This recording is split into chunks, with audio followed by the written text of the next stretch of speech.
I've made 12 notes that I've made constant to all of the road shows, and I want to talk about a couple of those. But I just want to go back to my opening address, and I did say that the journey we're about to start on will take 3 to 5 years. It will not happen overnight, but we all have to get on that bus. I want to take you on a bit of a journey over a number of things that have occurred to me in my lifetime and how I see Freemasonry at the moment. If I was to say to you the words Kirrajodian, who would know what I was talking about? Right? A number of hands up, a number of people wouldn't have a clue what I was talking about. Why I wanted to mention that was that years ago, Kirrajodian was the only and the biggest cinema chain in New Zealand.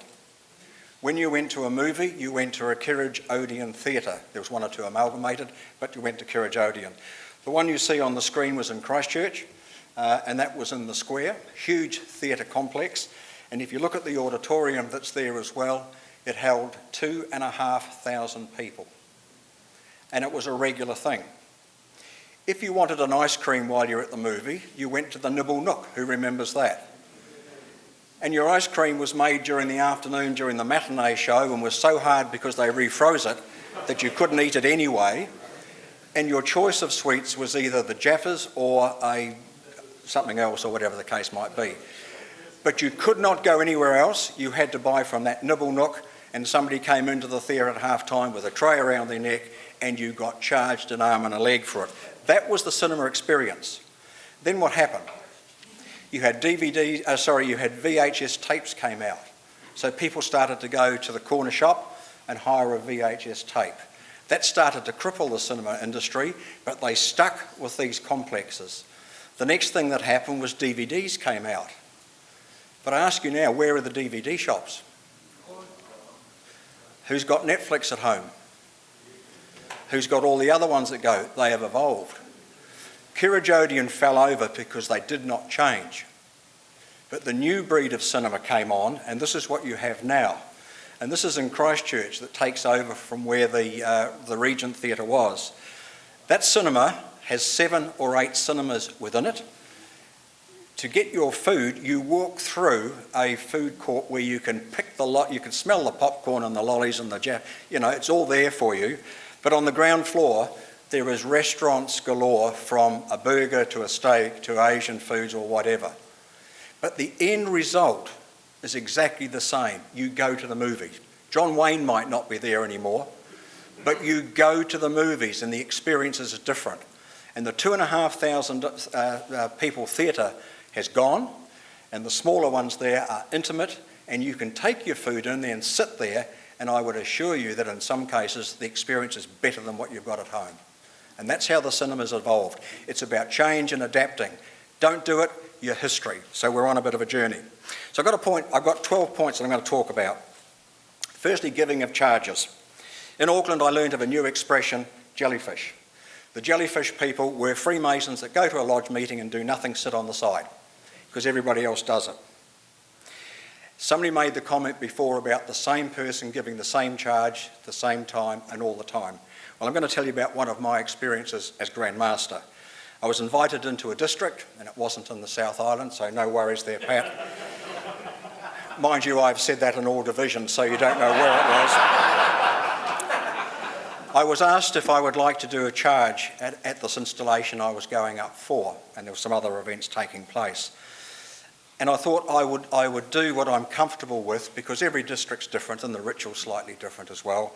So I said, yeah, look, I'll do the address to the brethren. I can do that quite well. Well, the answer from the district Grand Master was, that's always done by brother so-and-so. So my first thing was, well, what's the problem? We will have to ask him if you can do it. So I did the I'm the Grand Master bit. And the end result was I was allowed to deliver that charge. But what disappointed me was that the brother who has always done that never came to that meeting. So that is really, really sad.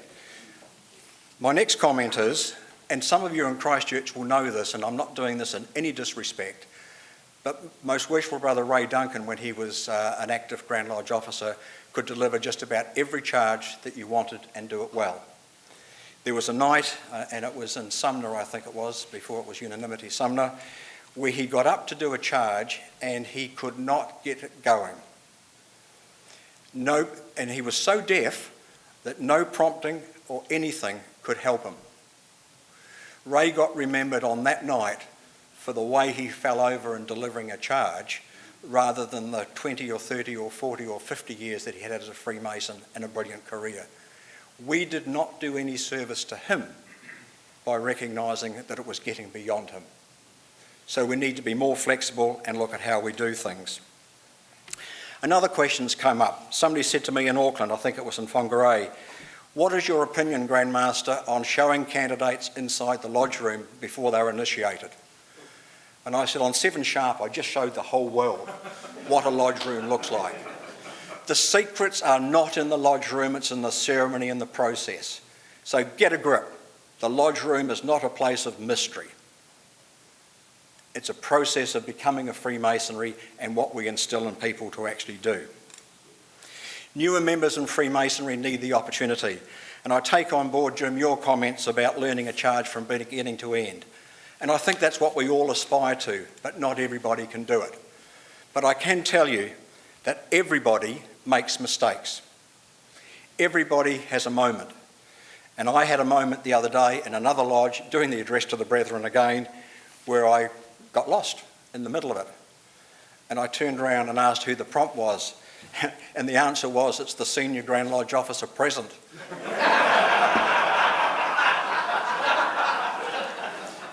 So all I did was take out of my pocket the charge, looked at it, put it back in and carried on. We all make mistakes. And I do not like the process that some people enjoy of saying, great charge, but you got 2 words wrong. Because their message in that is that you didn't do it well and I'm better than you. But we want to encourage candidates, and my view on that is that all I'm asking for as the Grand Master is that everybody that goes to a lodge meeting does the best they can. No more than that.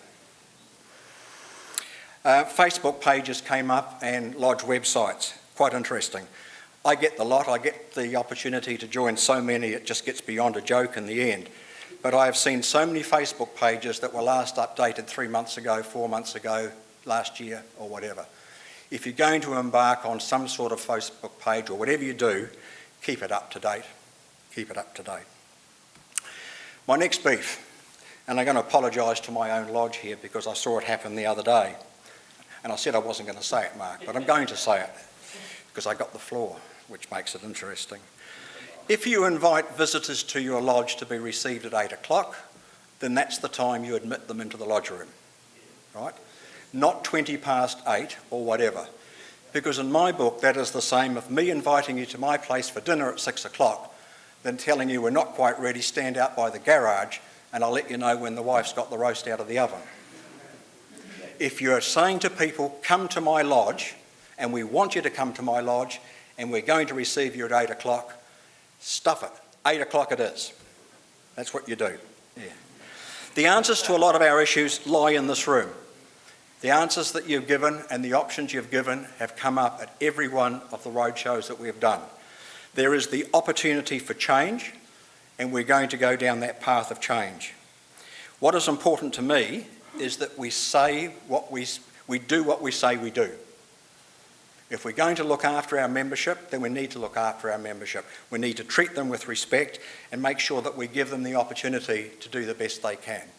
Younger people do want to do charges, but they might not be able to do the full charge yet. It's up to your lodge to break it down. There's nothing in the book that says you can or can't do it. It's up to you to do it and decide what you want to do. And the best way, in my view, is you give them 3 people the opportunity to do a third each, and in a couple of months' time you might change it over and the one that went last goes first, and eventually they know the whole charge.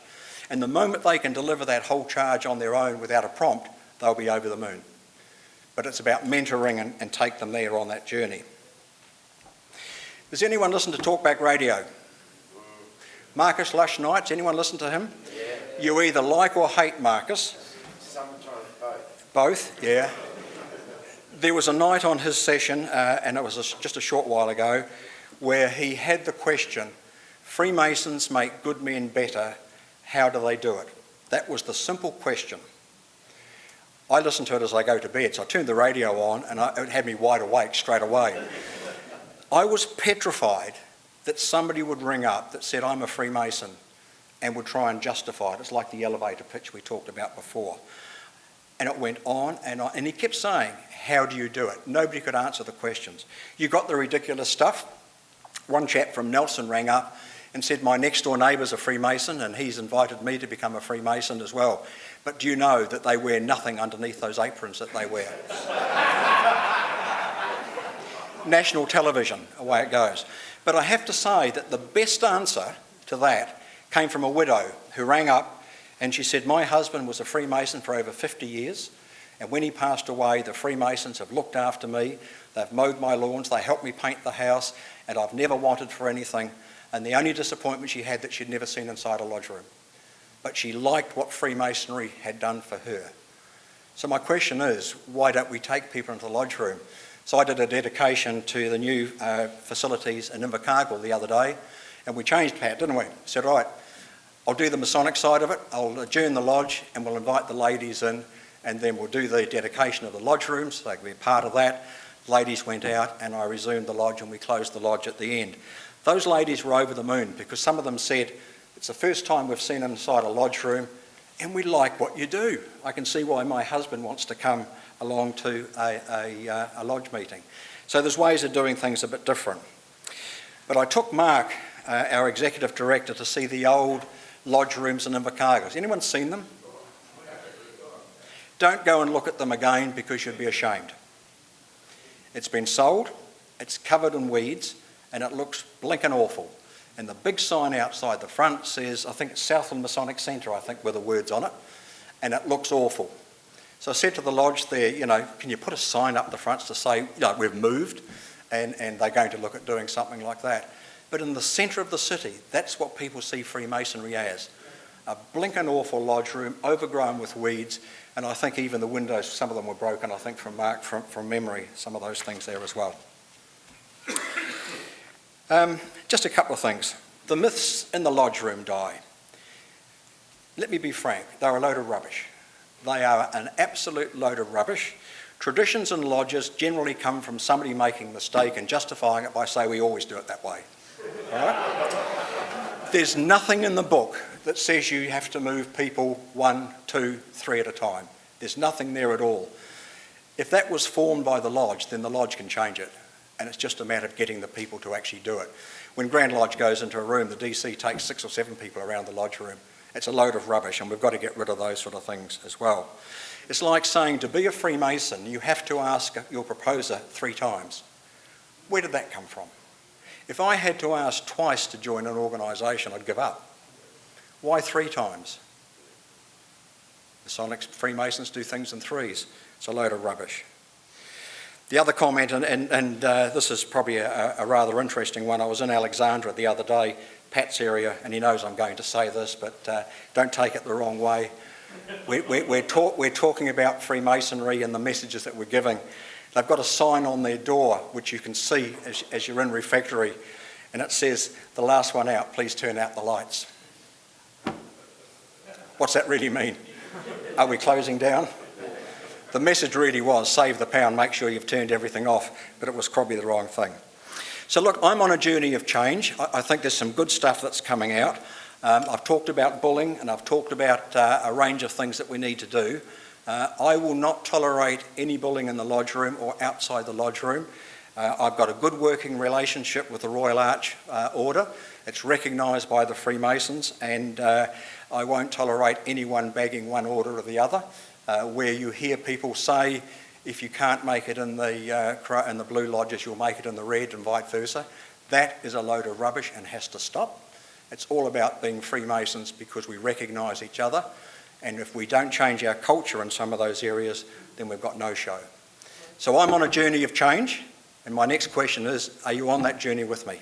Yes. That's all I want. Thank you, brethren.